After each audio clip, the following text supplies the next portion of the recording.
పండగలే high power ఉల్లాసం high power ఉత్సాహం high power ఆరోగ్యం హై పవర్ ఆనందం గుంటూరు వారి XXL మరియు హై పవర్ హార్స్ దేశవాళీ మినపగుళ్ళు బంధాలు అనుబంధాలు మరింత దృఢంగా మరింత బలంగా ఎస్సీ వర్గీకరణపై రాష్ట్ర ప్రభుత్వం కేబినెట్ మరియు శాసనసభలో ఏకగ్రీవ తీర్మానం చేయడంపై గుంటూరులో మీడియా సమావేశం నిర్వహించిన ఎంఆర్పీఎస్ వ్యవస్థాపక అధ్యక్షులు మందాకృష్ణ మాదిగ. ఈ సందర్భంగా ఆయన మీడియాతో మాట్లాడారు.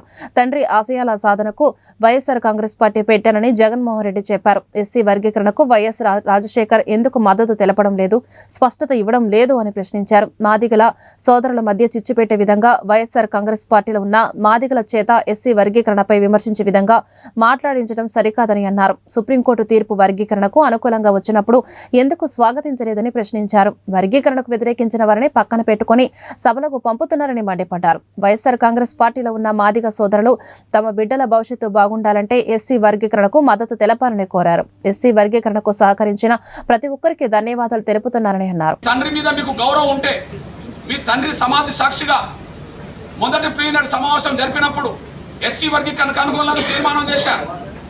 ఆ తీర్మానానికి ఎందుకు కట్టుబడి లేవు? అదే సమయంలో మీరు ఎంపీ హోదాలోనే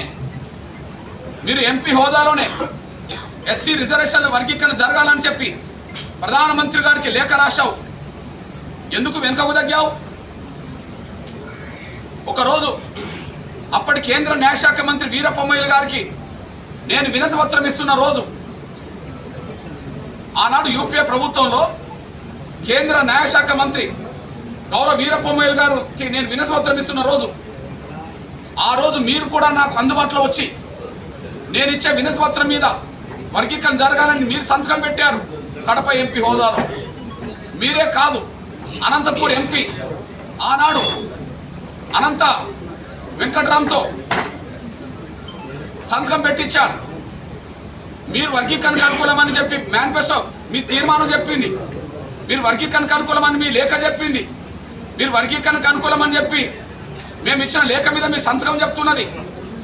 మీ తండ్రి ఆశయాలు వర్గీకరణకు అనుకూలంగా ఉన్నాయి. మడమ తిప్పేది లేదు, మాట తప్పేది లేదని మీరు మాట్లాడేవాళ్ళు కదా.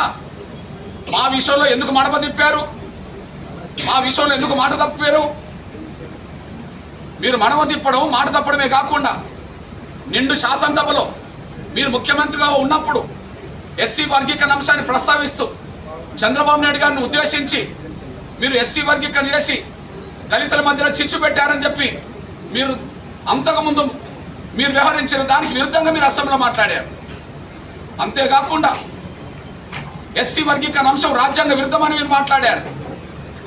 ఎస్సీ వర్గీకరణ విషయం సుప్రీంకోర్టులో ఒప్పుకోవని మాట్లాడారు. దీని శాసనసభలో అది రాజ్యాంగబద్ధమని చెప్పి అదే సుప్రీంకోర్టు చెప్పింది. రాజ్యాంగబద్ధమని సుప్రీంకోర్టు చెప్పేసింది.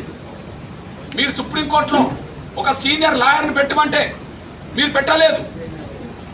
కనీసం మిమ్మల్ని అపాయింట్మెంట్ కోరితే మాకు ఇవ్వలేదు. బహిరంగ లేఖ రాసిన సమాధానం లేదు.